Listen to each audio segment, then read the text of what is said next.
नमस्कार, मैं हूं आपके साथ नेहा बेनीवाल और आप देख रहे हैं हलचल इंडिया। हम दिखाते हैं बेबाक खबर जिसका होता है तेज असर। जनपद शामली की कस्बा थाना भवन पहुंचे आजाद समाज पार्टी के संस्थापक चंद्रशेखर आजाद ने पार्टी कार्यकर्ताओं के साथ समीक्षा बैठक की। उत्तर प्रदेश में आगामी विधानसभा चुनाव को लेकर आए दिन बैठकों का दौर जारी है। इसी को लेकर आजाद समाज पार्टी के संस्थापक चंद्रशेखर आजाद शामली जनपद के कस्बा थाना भवन में वृंदावन गार्डन में पहुंचे। उन्होंने कार्यक्रम में पहुंचे पार्टी के कार्यकर्ताओं को संबोधित करते हुए कहा कि भारतीय जनता पार्टी जातिवाद का जहर घोलकर चुनाव जीतना चाहती है। वह ऐसी पार्टी को सत्ता से बाहर करने का काम करेंगे। उन्होंने कहा कि चुनावों से पहले भारतीय जनता पार्टी ने सांप्रदायिकता का जहर घोलने के लिए मौलाना कलीम सिद्दीकी को गिरफ्तार किया, जिससे मुसलमान सड़कों पर आकर विरोध प्रदर्शन करे। भारतीय जनता पार्टी मुसलमानों की हत्या कराकर दोबारा सत्ता में आना चाहती है। उन्होंने आगामी विधानसभा 2022 से पहले पार्टी के संगठन का काम पूरा कर लिया। जो कार्यकर्ता सक्रिय हैं उन्हें आगे बढ़ाने का काम किया जाएगा और जो निष्क्रिय हैं उन्हें हटाया जाएगा। उन्होंने कहा कि आने वाली 17 तारीख को मेरठ में सत्ता परिवर्तन रैली की शुरुआत करेंगे, क्योंकि मेरठ शुरू से ही क्रांति की धरती रहा है। देखिए, ये 2022 की विधानसभा की तैयारी जो उत्तर प्रदेश में आजाद समाज पार्टी के लोगों ने शुरू कर दी है, ये उसको लेकर कार्यक्रम है। अब 17 तारीख को मेरठ में सत्ता परिवर्तन रैली हमारी है, क्योंकि मैं समझता हूं कि मेरठ एक क्रांति धरा है और 1857 की जो क्रांति थी गुलामी के खिलाफ आजादी के लिए, वो वहां से शुरू हुई थी, जिसका आगाज जो है माता दीन वाल्मीकि और धन सिंह कोतवाल गुर्जर जी ने किया था। उसी लड़ाई को आगे बढ़ाने के लिए 17 तारीख को रैली जो है मेरठ में है और उसका प्रथम चरण जो है शुरुआत उस रैली को ताकत देने के लिए शामली से हम लोगों ने शुरू किया है, जो आज हम थाना भवन में है। ये किसानों की भी राजधानी है शामली, और किसान मजदूर वर्ग के लोगों ने 27 तारीख का भारत बंद बुलाया, उसका भी समर्थन हमारा है। तो आज हम लोग यहाँ पहुंचे हैं कि अपने कार्यकर्ताओं को तैयार करने के लिए, क्योंकि बीजेपी उत्तर प्रदेश में सांप्रदायिकता का रंग जो है माहौल जो बनाने का काम कर रही है। इसी कड़ी में उन्होंने मौलाना कलीम सिद्दीकी जी को गिरफ्तार कराया है। अंतिम उद्देश्य यह है कि बीजेपी ये सोचती है कि मुसलमान सड़कों पे आए और उनकी हत्या करके वो हिंदू मुसलमान का माहौल बनाने का काम करे।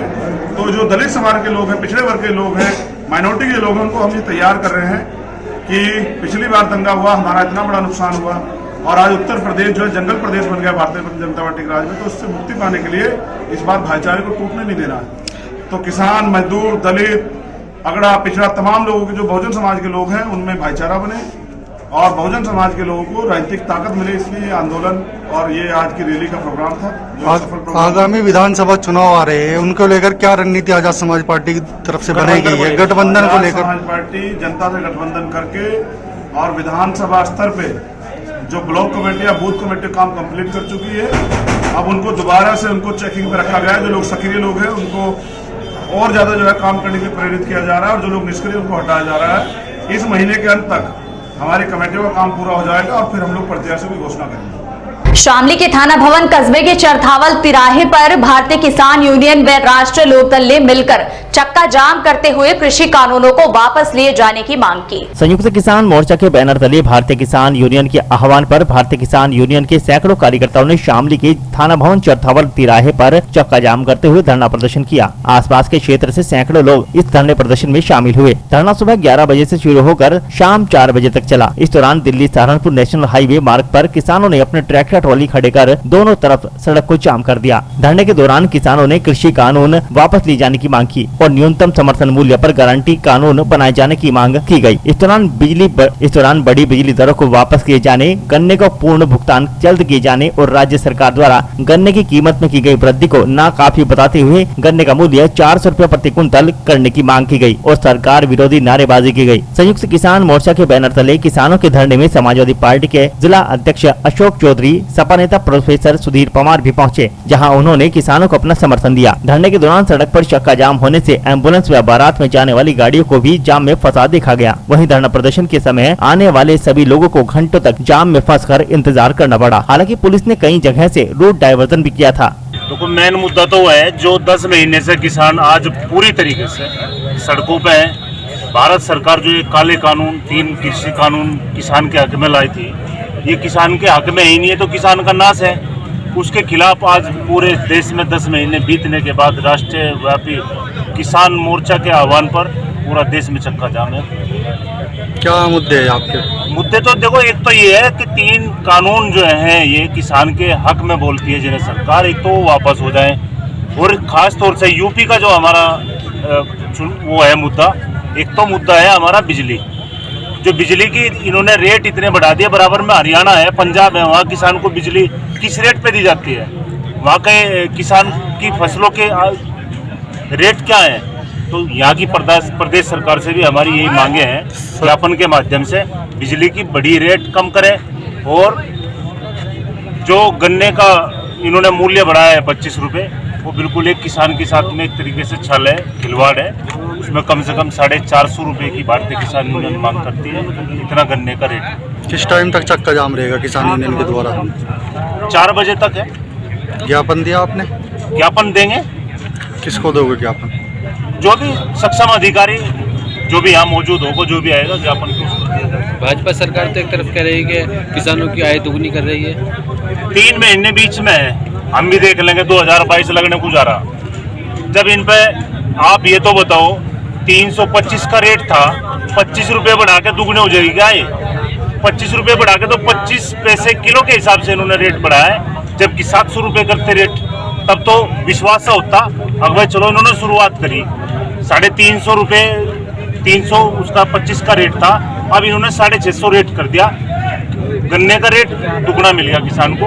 अब हमें कुछ ना कुछ किसान को विश्वास होता है, हम भाई 2022 में ये कर देंगे दुगना, लेकिन ये तो एक जुमले हैं महज। और बीजेपी सरकार देखो किसान विरोधी सरकार है, हम लोग इसका पुरजोर विरोध करते हैं। आने वाले टाइम में चुनाव आ रहा है विधानसभा का, इसको लेकर किसान यूनियन किसको समर्थन कर रहा है? किसान यूनियन तो यह राजनीतिक संगठन है, वो चुनाव न लड़ती न लड़वाती किसी को, बाकी जनता फैसला कर देगी, बिल्कुल सही फैसला। जनपद शामली के कस्बा थाना भवन के गांव मरगूबगढ़ में गरीब महिला आवास योजना में पात्रता के लिए अफसरों के चक्कर काट रही है, लेकिन आज तक उसे पात्रता का कोई लाभ नहीं मिल पाया। देश भर में गरीब लोगों को पक्का मकान देने का देश के प्रधानमंत्री नरेंद्र मोदी ने वादा किया है और देश भर में लाखों की संख्या में लोगों के प्रधानमंत्री आवास योजना के तहत पक्के मकान भी बनाए गए हैं, लेकिन आज भी कई पात्र लोग इस योजना का लाभ से वंचित हैं। यह कहानी जनपद शामली के थाना भवन क्षेत्र के गांव मरगूबगढ़ की रहने वाली गुलिस्ता की है, जो लोगों के खेतों में मजदूरी का काम कर अपने परिवार का गुजर बसर करती है। गुलिस्ता का मकान आज भी लकड़ी की कड़ियों से बना हुआ है। गुलिस्ता का कहना है कि बारिश आते ही उसके मकान की छत टपकने लगती है और उसका मकान आज भी जर्जर हालत में है। उसके पास इतने पैसे नहीं हैं कि वह अपना मकान पक्का बना सके। इस संबंध में ग्राम प्रधान, लेखपाल, ब्लॉक अधिकारी व जनपद के आला अधिकारी को प्रार्थना पत्र देकर मदद की गुहार लगाई जा चुकी है, लेकिन तमाम प्रयासों के बावजूद भी गुलिस्ता अपने सपनों का पक्का मकान नहीं बना पाई। आखिर पात्र होते हुए भी कई पात्र लोग आज भी प्रधानमंत्री आवास योजना से दूर क्यों हैं?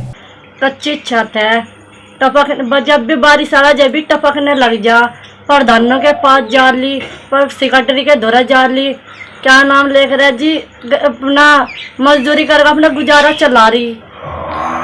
जब प्रधानमंत्री क्या मकान देगा, हमें तो आज तक भी नहीं मिला। शामली के थाना भवन कस्बे की रेलवे स्टेशन के नजदीक रेलवे ट्रैक पर अज्ञात महिला का शव पड़ा मिलने से सनसनी फैल गई। मामले की सूचना मिलते ही पुलिस मौके पर पहुंची और शव को पोस्टमार्टम के लिए भेज दिया। जनपद शामली के थाना भवन रेलवे स्टेशन के नजदीक रेलवे ट्रैक पर महिला के शव के पड़े होने की सूचना पर पुलिस पहुंची, जहां पुलिस ने जांच पड़ताल की तो महिला की शिनाख्त कस्बा निवासी सोनिया के रूप में हुई। सोनिया पिछले काफी समय से दिमागी रूप से परेशान चल रही थी, जिसके कारण वह कई बार घर से निकलकर अन्य राज्यों में पहुंच गई थी। पुलिस ने कई बार सोनिया की गुमशुदगी पर कार्रवाई करते हुए सोनिया को बरामद कर परिजनों को सौंपा था। सोनिया दिमागी रूप से परेशान होने के कारण घर से कहीं भी निकल जाती थी। परिजनों के अनुसार सोनिया रविवार की देर शाम घर से कहीं निकल गई थी, जिसके बाद परिजनों ने सोनिया को कहीं जगह तलाश किया, लेकिन सोनिया कहीं नहीं मिली। सुबह होने पर किसी महिला के शव का रेलवे ट्रैक पर पड़े होने की सूचना पर परिजन पहुंचे। परिजनों ने शव की शिनाख्त सोनिया के रूप में की। पुलिस ने सोनिया के शव को कब्जे में लेकर पोस्टमार्टम के लिए भेज दिया। और आज के इस बुलेटिन में फिलहाल इतना ही। कल फिर हाजिर होंगे कुछ और नई खबरों के साथ। तब तक के लिए नमस्कार।